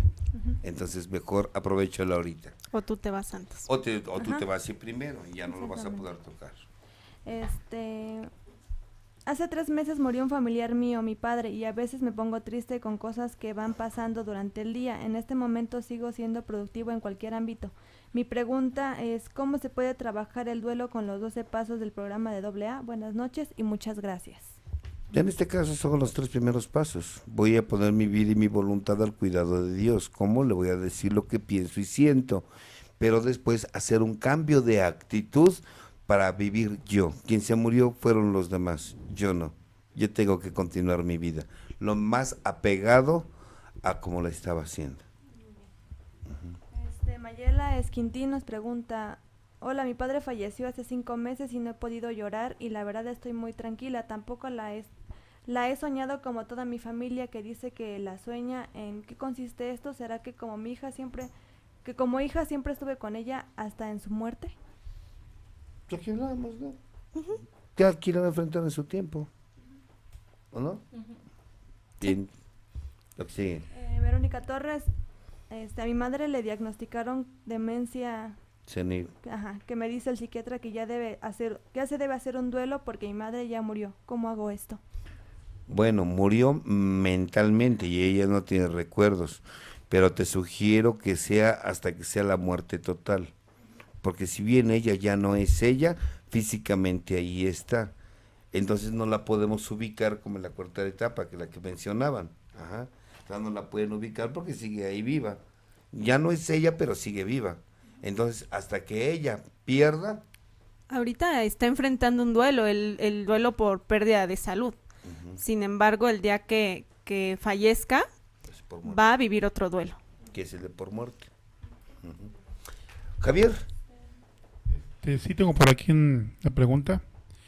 Dice, buenas noches, para mí que tengo 1 año y medio de viudo, ahora veo diferente las cosas, sobre todo los desastres naturales. Por ejemplo, los huracanes, siendo mucha ansiedad o miedo de estas situaciones. Cosas que antes de la muerte de mi esposa toleraba o sabía manejarlas, pero ahora ya ni veo noticias, las evito lo más que puedo. Quisiera acudir a la terapia, pero no sé si precisamente la tanatología pudiera ayudarme a comprender más mi estado. Gracias y que Dios los bendiga. Soy Israel, bendiciones. Rita, Janie, ¿quién quiere responder? Sí, la tanatología claro que le puede ayudar y muchas veces, bueno, esto es algo normal. Cuando muere alguien con un vínculo cercano o alguien de nuestra generación, no sé, si yo tengo 30 años y muere alguien también de 30 años, es normal que exista ahora este miedo ante la muerte. ¿Por qué? Porque hasta ese momento yo voy a comprender la muerte y puede ser que me vea proyectada en la muerte. Es normal que se mueren hijos, padres, esposo, esposa, o alguien de nuestra edad, veamos más de cerca la muerte y es normal ese temor. Sin embargo, sí, un tanatólogo sí puede ayudar. Muy bien. Dice, hola, mi nombre es Oyuki, mi mamá acaba de fallecer, murió de cáncer terminal y necesito ayuda porque se me hace muy difícil lo que yo pasé con ella. Sus últimos momentos, se siento mucha tristeza. El día de ayer, doctor, tuve el gusto de escucharlo en la colonia obrera. Deme un consejo, doctor, gracias. Atiéndete y deja que fluya lo que sientes, o sea, para enfrentar el dolor es dejar fluir lo que sientes, pero también no estaría mal que te atendieras, que fueras con una persona, con una tanatóloga, un tanatólogo, lo que tú gustes, y que lo enfrentes, hasta que llegues a la aceptación de que esto se acabó, que no vas a volver a ver a la persona, pero que tu vida, la tuya, va a continuar. La que va a continuar. Atiéndete más que nada. Ok, dice, hola, buenas tardes a todos en cabina, a ese gran equipo que hace posible este programa y al señor Carlos Escamilla. Yo quiero compartir mi experiencia en este tema. Yo hace apenas unos años descubro que es un duelo la muerte de alguien conocido o familiar, y que debe ser procesado para el fin de superar la pérdida. Mi experiencia más fuerte en este tema me sucede hace 7 años. Para eso comento de que a mí me deprimían bastante las pérdidas por muerte. Hace 7 años me doy cuenta de que una de mis tías está desahuciada, estaba enferma de cáncer. Cuando me doy cuenta, y lo primero que se me ocurre, platicarle al poder superior en oración y meditación, que me ayude, que él me conoce cómo me deprime la muerte de alguien. A partir de ese momento me suceden cosas que me sorprenden. Iba a visitar a mi tía al hospital y espontáneamente me daba por apapachar a mi tía. Un día aprovecho la escena del paciente de enfrente de ella. Le pregunté que si ella platicaba con Dios. Ella me contesta que no, pero que lo veía. Yo alcancé a reparar daños con ella. Me puse en paz con ella. Con mucha sutileza mi poder superior me iba orientando en el momento con lo que debía hacer y decir a mi tía. Lo que aprendí de esta gran experiencia, que yo antes de un programa me devastaba la muerte de alguien porque no me portaba bien con nadie, por eso no me aceptaba que tuviera que morir, me costaba aceptar. El poder superior me preparó, y a veces por medio de mi tía enferma. El caso es que cuando enterramos a mi tía, en la noche yo iba a dormir sola y sentía una sensación de miedo. Me preparé un té de 7 azares para dormir. ¿Cuál fue mi sorpresa? Que me dormí esperando que se enfriara el té. Así pasaron 4 noches, me dormía tan tranquila y sin miedo. El duelo pronto trascendió, aceptado, y aprendí que debo de reparar daños en mi vida también para estar en paz por mi cuenta con la persona. Me sucedieron más cosas en este proceso, pero con mi tía, esta experiencia tiene mucho significado para mí. Me gusta compartirla. O sea, hay que ponerse bien con los compañeros o con los familiares, ¿no? Claro, que ya sabemos que se van a ir. Era lo que estábamos en hablando. vida. Que ahorita y hablamos de tu manera de vivir, tu cultura, el umbral que tienes ante la frustración y ante el dolor. Pero también es bien importante, como lo mencionaba, que el crecimiento espiritual que tienes y la manera de vivir que tienes. Ajá. La manera de vivir que tienes, con quienes están a tu alrededor y que son significativos. Claro. Pues son todas las preguntas, los demás son saludos. Comentarios. Quiero nomás mencionar Mi nombre es José Cua, soy de Guatemala. Quisiera saber cómo es que puedo escuchar el programa relacionado con la tanatología, porque no logro encontrarlo. Ya le dimos instrucciones. Y bueno, y nos dice que han sido de mucha ayuda para mí. Hace 2 semanas murió mi madre y necesito saber todo lo relacionado a esas emociones. Bendiciones para mis amigos de Alabanet, 4 y 5 Radio, y para mi padrino, doctor Escamilla. Perdón, ¿cuál es el...? Bueno, y nos dice que quiere ser corresponsal allá en Guatemala. Claro que sí. Saludos al compañero José Cua de Guatemala. Y por aquí tenemos también otro saludo de Guatemala, de la compañera Sari. Y bueno, hay más comentarios, doctor. Sí, más. Tenemos de Tlalnepantla, tenemos de Toluca. Híjole, de verdad son bastantes. Sí, me imagino. ¿Tú tienes más preguntas por allá? Nos comenta Marilena Pastrana: buenas noches, mi nombre es María. Hace 9 meses perdí a un amigo que tenía conociendo 1 año. Desde un principio mucha química, muy padre, y la verdad me sigue doliendo mucho. Mi pregunta es: ¿por qué me duele más su pérdida de él que la de mi abuela, que era como una madre, e incluso hasta la de mi padre? Es lo que comentábamos hace un momento. No es que te duela más esta pérdida, sino que probablemente o seguramente no has resuelto tus pérdidas anteriores y todavía estás en duelo. Esto es un proceso, y si no resuelves las anteriores, te va a seguir doliendo esta. Uh-huh. Y si mañana ven una película la muerte del personaje, también le va a doler y va a llorar. Sí. Y no fue por la película, fue por los duelos que están sin concluirse, sin resolverse. Uh-huh. Rocío Flores: ¿cómo puedo hacer para continuar mis duelos si siempre me he quedado estancada en la segunda etapa y ya han pasado muchos años? Acudir con un terapeuta que te apoye a elaborar tus duelos. Okay. Barney Bermúdez: uno de los duelos más difíciles es el divorcio. ¿Cómo se supera este? ¿Cuál? El divorcio. Una fiesta. No, pues es que es lo mismo, enfrentar el dolor. Uh-huh. Enfrentar el dolor. Duelo significa dolor. Uh-huh. Entonces lo que tienes que hacer es enfrentar tu dolor. Exactamente. Charito Sarine: ¿por qué me deprimo cuando se acerca la fecha de su muerte? No dice de quién, pero de alguna persona. De un ser querido. Ajá. Cuando se acerca la fecha de su muerte, dice que por qué se deprime. Bueno, esto es normal porque vienen recuerdos. Sin embargo, si estás hablando de que te deprimes, significa que tienes un dolor. Entonces, la respuesta es porque tu duelo no ha sido elaborado. Todavía no se concluye. Así es. Todavía no se cierra. Enrique Villela nos dice: ¿a qué edad de la niñez es recomendable empezar a hablar sobre la muerte y la vida en esta etapa?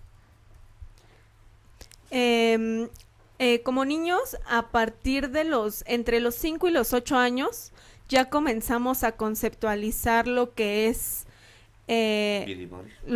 vida, muerte, Dios, bueno, malo. Bueno, malo, a partir de los 5 a 8 años. Sin embargo, también hay que tener, lo que decía hace rato, hay que tener cuidado cómo contextualizas tú el concepto de muerte. Pero a partir de los 5 o 8 años es más o menos la edad en la que un niño ya te puede comprender y conceptualizar la muerte. Muy bien. Hace 8 días perdí a mi hijo de 14 años, estoy devastada, mi hijo lo atropelló un borracho. ¿Y cuál es la pregunta?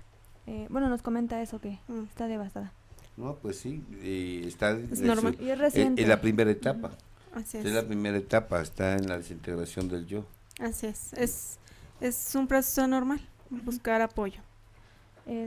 Hola, buenas noches. ¿Podrían ayudarme? ¿Cómo puedo ver la primera parte del programa de depresión? ¿Ya está arriba? Ese es con, Sí. ese es con Ahí en el canal de YouTube. en el Sí, canal de en el YouTube, canal. ahí lo puedes buscar. Que es Alabanet 45 Radio, ¿verdad? A la Para manera que lo 45 Radio en YouTube. Sí, son ahorita todas las preguntas que han entrado. Bueno, pues vamos a dar oportunidad ya el programa. Creo que algo que a mí me preguntaban mucho sobre las pérdidas. A veces el preguntarme en cuanto al tiempo, por qué no se trascendían. Bueno, creo que fueron contestadas las preguntas, que es lo más importante.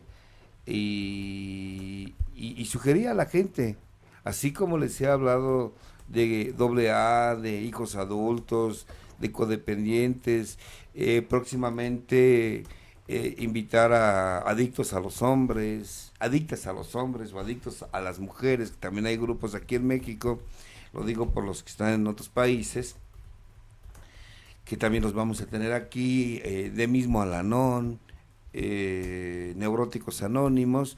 También quisimos traer a profesionales, como lo hemos hecho ya con Yuri, que estuvo a bien acompañarnos anteriormente, una psicóloga infantil, y en este caso a 2 tanatólogas para que tocaran un tema que muy frecuentemente me preguntan, y qué mejor que 2 personas estudiosas de la tanatología, licenciadas en enfermería y obstetricia, y que están estudiando la maestría de tanatología, que ya medio terminan, tiene ganas.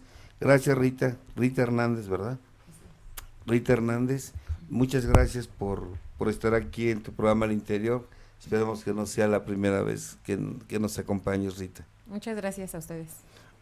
Gracias. Y Janie Escamilla, gracias Janie, gracias porque tú me diste la idea de que se hiciera este programa cuando juntos estábamos platicando.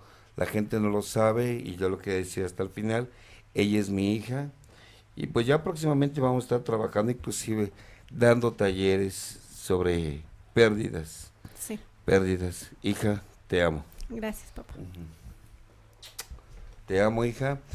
Y Selma, vámonos. Javier, vámonos. Sí, gracias. Nada más, doctor, quisiera agradecer a la compañera Rosa González el apoyo recibido para con la estación. Gracias, compañera Rosa. Ella es de allá de Estados Unidos, no recuerdo ahorita de dónde, pero gracias por el apoyo. Gracias por el apoyo a todos los compañeros que nos han apoyado económicamente para seguir adelante, para poder transmitir aquí en Alabanet 4 y 5 Radio. Gracias por tu preferencia y gracias a todos los saludos, todos los comentarios y a la preferencia que tienen con el doctor Escamilla. Muchísimas gracias. Gracias. Vámonos todos. Gracias. Rita. Gracias, mija. Vámonos.